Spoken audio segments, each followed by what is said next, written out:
सोनू भाई, ये जो मुद्दा है, ये मुद्दा है 2006 की वैकेंसी का, जो पीटीआई की 1983 वैकेंसी तत्कालीन हरियाणा सरकार ने निकाली। फिर ये मुद्दा चलेगा सुप्रीम कोर्ट में जी। सुप्रीम कोर्ट ने 2018 में डिसीजन दिया तत्कालीन हरियाणा सरकार को, इस समय जो बीजेपी सरकार चल रही है, मनोहर लाल जी खट्टर मुख्यमंत्री हैं, कि जो कांग्रेस राज में भर्ती किए गए थे 2009 में पीटीआई, इनको हटाया जाए। और रिजल्ट क्या रहा कि लगभग 800 कुछ उम्मीदवार पास हुए, 4-5 हज़ार में से। हाँ, 4-5 हज़ार में से, और लगभग 1000 जो सीटें वो खाली। एक क्वेश्चन जिसका उन्होंने बिना रैंडम नोटिस के आंसर चेंज कर दिया, तो वो क्वेश्चन बहुत से साथियों का गलत हो गया और बहुत से साथियों का ठीक हो गया, तो उसके कारण नुकसान हुआ हमारे जैसे कई साथियों को। और इसके अलावा भी कई क्वेश्चनों पर ऑब्जेक्शन हुआ। हमारी मेन मांग है हरियाणा सरकार से और एसएस बोर्ड से कि आपने जो ये प्रश्न गलत किए हैं, ये उम्मीदवारों की गलती नहीं, ये आपके पैनल की गलती है, आपकी गलती है। उम्मीदवारों ने नियमानुसार परीक्षा दी, सारी चीज़ें उन्होंने क्रॉस की जैसे भी होती हैं। आप इन क्वेश्चनों के मार्क्स ग्रेस टू ऑल करें। तो मेरी भी यही सेम सरकार से अपील है कि योग्यता के हिसाब से जो क्वेश्चन गलत हुए उनको दोबारा पुट करके बेनिफिट टू ऑल दे, और जो योग्य बच्चे उनको नौकरी दे। A to Z हरियाणा देखने वाले सारे दर्शकों ने सोनू दलाल के राम राम। भाई, एक अलग मुद्दा आज मिला है, और मुद्दा है पीटीआई टीचर का, जिनकी 2006 में भर्ती हुई थी, और 4 जने अपना पीछे आप देखने लग रहे हो, आशीष से हैं, जीन से हैं, नरेश जी हैं। तो भाई, के इनका पूरा मुद्दा है, किस चीज़ पे इनका ऑब्जेक्शन है, और किस वजह से सरकार मतलब देरी कर रही है, और क्यों ये लगातार मतलब इस चीज़ में संघर्ष कर रहे हैं। हालांकि 2006 में पोस्ट निकली थी, 2009 में भर्ती हुई थी, ज्वाइनिंग हुई थी, 2020 में हटा दिए 1983 जो पीटीआई टीचर थे। इनका के ऑब्जेक्शन है, के कारण है, के सिस्टम है, पूरा इनका मुँह तो पूछांगे। तो नरेश जी राम राम। राम राम सोनू दलाल भाई। और आपको भी राम राम जी। राम राम जी, सबने राम तो राम। के आपका मुद्दा है, के कारण है, किस लिए मतलब आप ये कागज उठा रहे हो? सोनू दलाल भाई, एक बार फिर राम राम, और आपके सभी व्यूवर्स और दर्शक जो इस समय हमें देख रहे हैं जी, उन सभी को राम राम। सोनू भाई, ये जो मुद्दा है, ये मुद्दा है 2006 की वैकेंसी का, जो पीटीआई की 1983 वैकेंसी तत्कालीन हरियाणा सरकार ने निकाली थी, और ये जो भर्ती है 2009 में पूरी करी, और 2010 के अंतर्गत सारी भर्ती कंप्लीट कर दी, और 1983 कैंडिडेट लगा दी गई। और फिर कुछ कैंडिडेट ऐसे थे जो बाद में धांधली पाई गई, कईयों की एज ज़्यादा थी, कई डिप्लोमा डिग्री बाद में लेकर आए, कुछ 10वीं पास नहीं थे, कईयों के इंटरव्यू में जो 25 नंबर का एक क्राइटेरिया था वो बढ़ा दिया गया।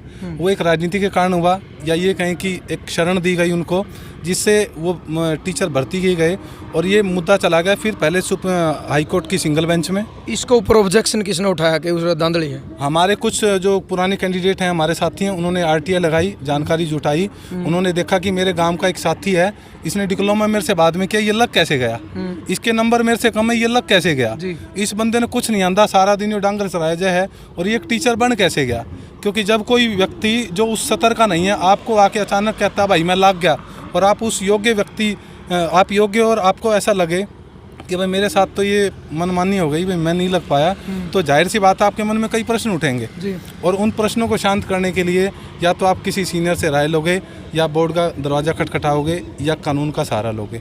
तो हमारे कुछ साथियों ने हाईकोर्ट में रिट लगाई जी, सिंगल बेंच में वो जीत गए।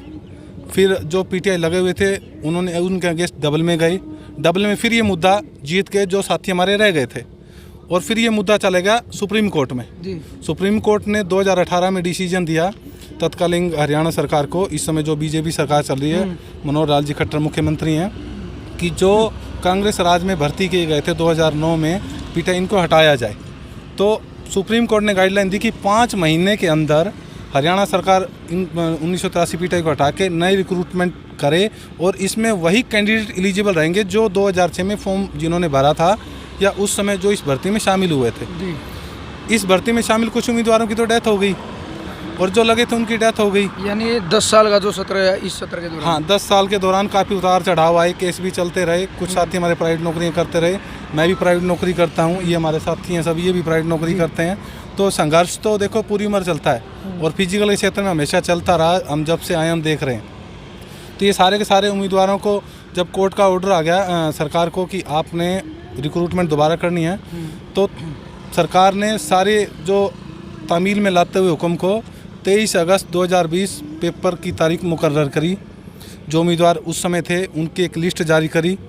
उन लिस्ट में सबने अपने पुराने रोल कॉल डेट देखी और फॉर्म फिलअप कर दिए। निर्धारित समय पर पेपर हो गया।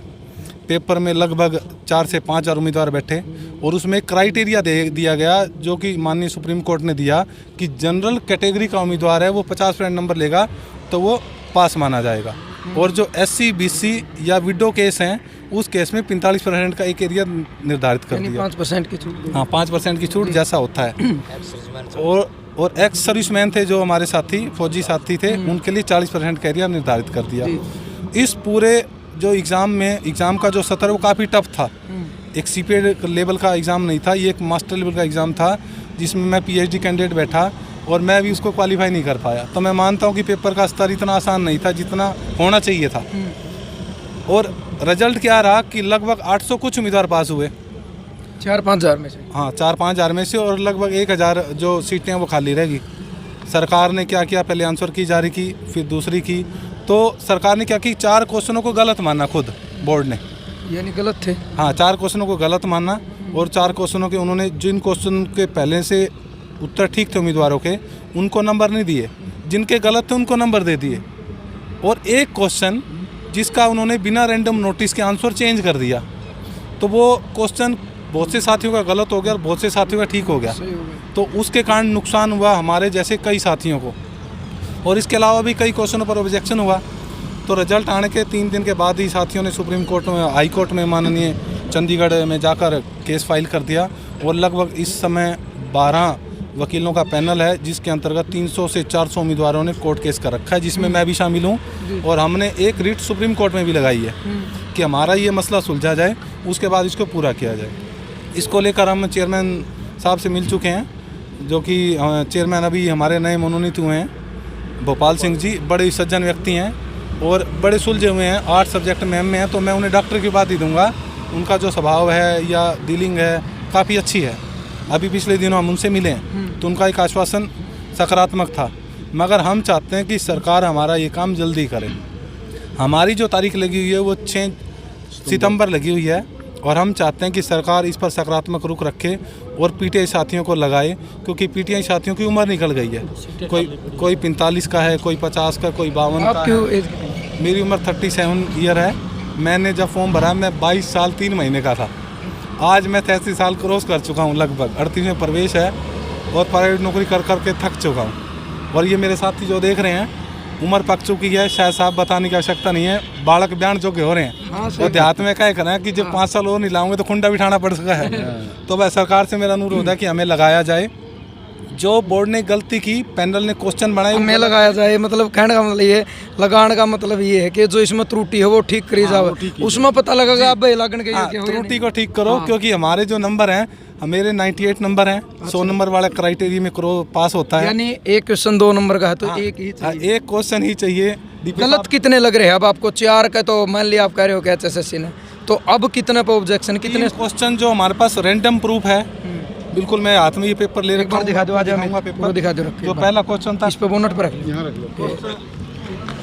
जो सेट A का क्वेश्चन नंबर 3, अच्छा जी, जो हमारा प्रश्न था, गुरु नानक देव जी की आत्मकथा किसने लिखी थी, ये प्रश्न है। इसके प्रूफ में हमारे पास ये प्रूफ है। एक सेकंड ये सेट A क्वेश्चन नंबर 3। हाँ, क्वेश्चन नंबर 3, ठीक है। गुरु नानक देव जी की आत्मकथा किसने लिखी थी, ये प्रश्न था। तो इसके जो ये 4 आंसर, ये चारों गलत? ये आंसर नहीं है, ये ऑप्शन दे रखे हैं जहाँ से हमने प्रूफ इकट्ठे किए हैं। अच्छा अच्छा। हाँ, उन्होंने माना कि हाँ ये निकाल देते हैं, अलग नहीं, इसी में निकाल, कोई नहीं, मोड़ दे। उन्होंने 4 ऑप्शन दिए थे। उसमें एक तो गुरु अंगद देव जी था और गुरु अर्जन देव जी था जी, गुरु हरकिशन जी था और एक ऑप्शन और था। ये सिख गुरुद्वारा प्रबंधक कमेटी से प्रूफ है। अच्छा, ये मेरे नाम चंडीगढ़ से ना अमृतसर से है। अच्छा, जो 26/11/2020 को मेरे को मेल द्वारा भेजा गया, क्योंकि हम कुछ साथियों के साथ प्रूफ इकट्ठा करने गए थे, क्योंकि मैं भी सिखिज्म फॉलोवर हूँ। ये मेरे नाम से doctor Naresh Kumar ji, assistant professor. ये मेरा मकान नंबर है 986/19 विजयनगर C, हिसार, हरियाणा जी। इसमें स्पष्ट लिखा हुआ है कि डॉक्टर नरेश कुमार जी ਤੁਹਾਡੇ ਵੱਲੋਂ पूछा गया गुरु नानक देव जी की आत्मकथा किसने इसमें आंसर कहाँ लिख दिया हमने? ये पंजाबी में लिखा हुआ है और हमारे पास और भी है, और भी हमने यूनिवर्सिटियों से लिया है। ये डिपार्टमेंट ऑफ श्री गुरु ग्रंथ साहिब है, पंजाबी यूनिवर्सिटी का है। इसमें लिखा हुआ है note any Sikh Guru Sahiban wrote the biography of Shri Guru Nanak Dev जी। ये क्लियर है कि किसी ने नहीं लिखी, क्योंकि बायोग्राफी बंदा खुद लिखता है और उस समय ऐसा सत्र नहीं था कि गुरु नानक देव जी लिखते। हाँ, शुरुआत में अंगद देव जी ने की, कंप्लीट अर्जुन देव जी ने किया, या और सिखिज्म फॉलोवर्स हैं उन्होंने पूरा किया। तो बोर्ड का ये क्वेश्चन गलत है। और इसके एविडेंस में हम फिर सेंट्रल यूनिवर्सिटी गए, हम Guru Nanak Dev ji Amritsar centre of studies in Shri Guru Nanak Guru Granth साहब स्टडीज़, इसमें भी ये लिखा हुआ है note any Sikh Guru Sahiban wrote the biography of Shri Guru Nanak Dev जी। इसके बाद हमने आगे का जो प्रूफ लिया, हम फिर पोंटा साहब गए।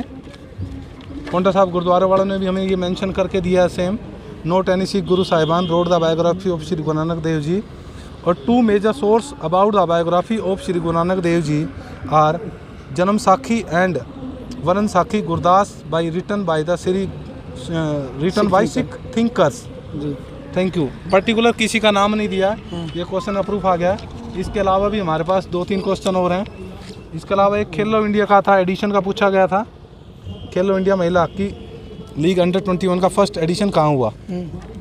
एडिशन और संस्करण में दोनों में फ़र्क है। इन्होंने पूरे का पूछा है। जब पूरे की बात करते हैं तो पर्टिकुलर में वो 3 जगह हुआ था। वो एक तो भुवनेश्वर, बेंगलुरु और दिल्ली, 3 जगह हुआ था। ये हमारे पास साई का प्रूफ आया हुआ है। ये देखिए, ये प्रूफ हमारे पास आया हुआ है। इनमें तीनों जगह लिखी हुई हैं। और इसमें सर एक सबसे the first edition of Khelo India women hockey league under 21 by scheduled to be held at Delhi, Bengaluru and Bhubaneswar, ये मेंशन है। ये अंडरलाइन हमने कर रखा है, साई से आया है। ये भी साई से एक लेटर आया है, वही भुवनेश्वर वाला जो अभी वुमेन लीग वाला आपको दिखाया है। इसके अलावा भी हमारे पास और भी कई क्वेश्चंस के आंसर आए हैं। तीसरा जो हमारा क्वेश्चन था वो था एक क्वेश्चन का आंसर जो बदल दिया गया बिना किसी प्रूफ के, पर वो क्वेश्चन था सेट ए क्वेश्चन नंबर 28, व्यक्तिगत बुद्धि परीक्षण का निर्माण 1904 में किसने किया था। इसमें 4 ऑप्शन थे, एक साइमन बिनट, एक में दोनों, तीसरा कोई नहीं। इसके एवज में हमारे पास प्रूफ हमने इकट्ठे किए जो कि हमारे पास यूनिवर्सिटियों से आए हैं और हम लेकर आए हैं। वो मैं आपको दिखाता हूँ। ये department of psychology university of Delhi से आया हुआ है। इसके अंदर उन्होंने साफ लिखा the first modern intelligence test in IQ history was developed in 1904 by Alfred Binet. दोनों का नाम आता है और थॉर्नडाइक सीमन, दोनों का आता है, तो दोनों का आंसर ठीक है। उन्होंने बिना किसी रैंडम नोटिस के ऑप्शन चेंज कर दिया, जिससे लगभग 80 उम्मीदवार रह गए एग्जाम होने के बाद चेंज करें जी। उन्होंने जब आंसर की शो की। यह department of psychology university of Rajasthan से प्रूफ है हमारे पास। ये भी हमारे एक साथी ने मंगवाया है, इसमें भी सेम उन्होंने लिखा है। इसके बाद चौधरी बंसीलाल यूनिवर्सिटी का प्रूफ है हमारे पास, इन्होंने भी यही लिखा है। First individual intelligence test was prepared by Simon and Binet in 1905, ये मेंशन कर दिया इन्होंने। और उसके बाद हमारे गुरु नानक देव central university Guru Nanak Dev Amritsar department of psychology का है, वहाँ से भी मेंशन करवा के लाए हैं। उन्होंने भी लिखा नोट में एक चीज़ उन्होंने बढ़िया डाली, note since the statement of the question is wrong. पहली बात तो प्रश्न गलत है। If it is my humble suggestion that either the benefit of 2 marks can be given to all candidates और the question can be withdrawn from the paper. या तो इसे आप हटा लो या सबको नंबर दो। और भी हमारे पास ये डिपार्टमेंट ऑफ साइकोलॉजी है, चरण सिंह यूनिवर्सिटी मेरठ से भी है। ये भगत सिंह महिला विश्वविद्यालय खानपुर कला, यहाँ से भी हमारे पास ही आया हुआ है, डिपार्टमेंट ऑफ सोशल वर्क। ये सारे के सारे हमारे पास क्वेश्चन आए हुए हैं। 3 मुख्य क्वेश्चन है, इसके अलावा भी 1-2 क्वेश्चन है। नरेश जी, एक सवाल मेरा है कि बोर्ड ने इतनी गलतियां किस तरीके से कर दी कि 4 तो उन्होंने गलती मान ली, 5वीं का उन्होंने सर वैसे चेंज कर दिया, 3 आप अभी भी गलत बता रहे हो, 8 क्वेश्चन कैसे गलत हो उसका बोर्ड? देखो, तकनीकी रूप से कई कारण होते हैं। पैनल जब बैठता है तो उसमें 4 से 5 लोग बैठते हैं जो एक्सपर्ट होते हैं, एक्सपीरियंस होल्डर होते हैं। कई बार तकनीकी खामियां आना बड़ी नॉमिनल थिंक होता है, जब या तो हम प्रूफ रीडिंग नहीं करते, या हम अच्छी बुक्स को हेल्प के रूप में एक्सेप्ट नहीं करते, या अपने व्याप पे लिख देते हैं, लैंग्वेज को हम स्टडी नहीं करते, या कई बार ऐसा होता है कि किसी एक बंदे की बात सभी मान लेते हैं। ऑन दैट केस में इस तरह की टेक्निकल मिस्टेक्स आती हैं। मैं यूनिवर्सिटी में वर्क करता हूँ, मैं देखता हूँ कि उन कमियों को हमें क्या करना होता है, प्रूफ रीडिंग करके सुधारना होता है। बट शायद मुझे ऐसा लगता है बोर्ड के पास जो एक्सपर्ट्स की टीम है उसने कहीं ना कहीं इस तरह की गलतियाँ की हैं, जिस कारण से हम जैसे साथी भुगत भोगी और प्राइवेट नौकरियां कर रहे हैं और अपने परिवार का भरण पोषण कर रहे हैं। अभी आपकी मतलब 4 तो आप आज हो, आपके और भी साथी आप बता रहे हो जी। तो मेन उद्देश्य, मेन मांग क्या है, मतलब क्या चीज़ होनी चाहिए? हमारी मेन मांग है हरियाणा सरकार से और एसएस बोर्ड से कि आपने जो ये प्रश्न गलत किए हैं, ये उम्मीदवारों की गलती नहीं, ये आपके पैनल की गलती है, आपकी गलती है। उम्मीदवारों ने नियमानुसार परीक्षा दी, सारी चीज़ें उन्होंने क्रॉस की जैसे भी होती हैं। आप इन क्वेश्चनों के मार्क्स ग्रेस टू ऑल करें या पास टू ऑल कर दें, सबको देखकर जो उम्मीदवार दायरे में आते हैं क्राइटेरिया के 50%, 45% एंड 40%, उन सभी साथियों को आप रोजगार दें। हम देखते हैं अभी टोक्यो ओलंपिक चल रहा है, मीराबाई चानू एक सिल्वर मेडल लाई है और हमारे लगभग 135 करोड़ की आबादी बड़ी खुश है। मगर काफ़ी विडम्बना है, त्रासदी है, हम एक मेडल को लेकर खुश हो जाते हैं। जापान जैसा छोटा सा जो देश है वो हरियाणा के लगभग बराबर है, और वो जब सीरीज आती है तो पहला, तीसरा, चौथा होता है। आज हमारी मेडल सीरीज में 78वां नंबर है, और मुझे लगता है यदि हमें इन मेडलों की सीरीज बढ़ानी है, यदि हमें ग्रास रूट लेवल पे खिलाड़ी पैदा करने हैं जो कि हरियाणा में होते हैं, हरियाणा पंजाब हमारा मानना हुआ है जी। टोटल ओलंपिक में 28% खिलाड़ी हमारे हैं, यदि इस 28 में 56 करना है, और यदि हमने शिक्षा के स्तर को बढ़ाना है, स्वास्थ्य के स्तर को बढ़ाना है, क्योंकि फिट इंडिया मुहिम भी चल रही है, तो सरकार को चाहिए कि फिजिकल टीचर्स को जल्दी से जल्दी अपॉइंट करे और उनका जो रिक्रूटमेंट का ये प्रोसेस है जल्दी पूरा करे, इन्हें देरी ना करे। क्योंकि हम पहले से ही बहुत देर हैं, 10 साल पहले चले गए, 3 साल रिक्रूटमेंट लेट करी, अब 1.5 साल हमारा केसों में निकल गया, 16 साल तो हमारे वैसे निकल गए, और हम राउंड में लगभग ज़्यादा साथियों के कॉमन एज फैक्टर बात करूं तो 45 राउंड में है या 45 प्लस है। सर्विस कितनी रहेगी हमारी? 13 साल या 15 साल। 13-15 साल में एक सहारा हो जाएगा परिवार को कि हम नौकरी लग गए, पढ़ाई का हमें फ़ायदा मिला। हम भी आगे मैसेज देंगे हमारे बच्चों को भी, तुम्हें भी पढ़ना चाहिए कि देर सवेर भगवान सुनता है। और हमें यकीन है भोपाल सिंह जी एक एमिनेंट पर्सनैलिटी हैं, एजुकेशनिस्ट रहे हैं, उन्होंने भी बोर्ड के बहुत धक्के खाए हैं। मैंने उनको इंटरव्यू सुना, उन्होंने डिटेल में बताया कि वो हमारी इन मांगों को जल्दी पूरा करें और मुख्यमंत्री साहब से बात करें और अभी जल्द से जल्द इस भर्ती को पूरा करके हमें रोज़गार दें, जिससे हम छोटे छोटे बच्चे जो ग्रास रूट लेवल पे हैं, प्राइमरी सेकेंडरी स्कूलों में या सीनियर सेकेंडरी में, जहाँ भी हमें वो अपॉइंट करेंगे, कि हम उनका ट्रेनिंग शेड्यूल बनाएं, उनको आगे बढ़ाएं, क्योंकि खेलेगा हरियाणा तो बढ़ेगा हरियाणा। और हमारे यहाँ तो फौज की और खेल की पौध है, सेना को देखें या खेल को देखें तो हम सबसे ज़्यादा हैं। मेरी यही गुजारिश है सरकार से कि हमारी उम्र को देखते हुए हमें आप अपॉइंटमेंट दें और इस उम्र समय के साथ साथ योग्यता भी देखें। देखें। मैं व्यक्तिगत बताऊं तो मैं खुद MA, DPEd, MPEd, MSc and PhD हूं। प्राइवेट यूनिवर्सिटी में स्पोर्ट्स डायरेक्टर वर्क करता हूं राजस्थान में। अपने घर से 250 किलोमीटर दूर हूं।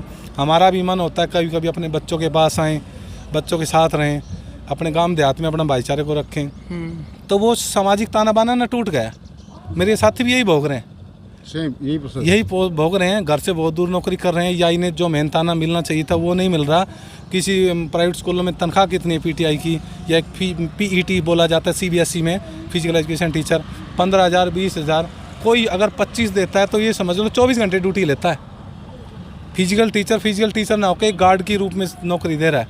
और सरकार को चाहिए यदि गेम को बढ़ाना है, सतर को बढ़ाना है, तो भाई हमारे ये जो साथी हैं, हमें हैं, सबको आप नियोजित करें और भाई स्थान दें कि जिससे हम अपना जीवन अच्छे से चला सकें। और हम आगे मैसेज करें कि हरियाणा में फेयर सरकार है, डिसीजन फेयर हो रहे हैं, भर्ती में कहीं धांधली नहीं है, और हमारे बच्चे भी हमसे मोटिवेट हो। हमारी यही गुजारिश है। जी आपका धन्यवाद। थोड़ा परिचय करवावांगे, समस्या इनकी भी है। राम राम जी।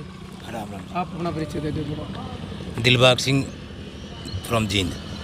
आपकी भी सेम प्रॉब्लम है? Same programme. भाई जी राम राम। राम राम भाई, आपका सोनू क्या भाई। नाम है? मेरा नाम सुनील कुमार है भाई, गांव संगतपुरा है, जींद से हमारी डिस्ट्रिक्ट है। तो मेरी भी यही सेम सरकार से अपील है कि योग्यता के हिसाब से जो क्वेश्चन गलत हुए उनको दोबारा पुट करके बेनिफिट टू ऑल दे, और जो योग्य बच्चे उनको नौकरी दे। चलो धन्यवाद। राम राम जी। राम राम जी, आप नमस्कार बता सर। मेरा नाम विजेंद्र शर्मा है, मैं जींद से हूँ। और जो ये समस्या है वो इनकी नहीं है, वो हम सब की है।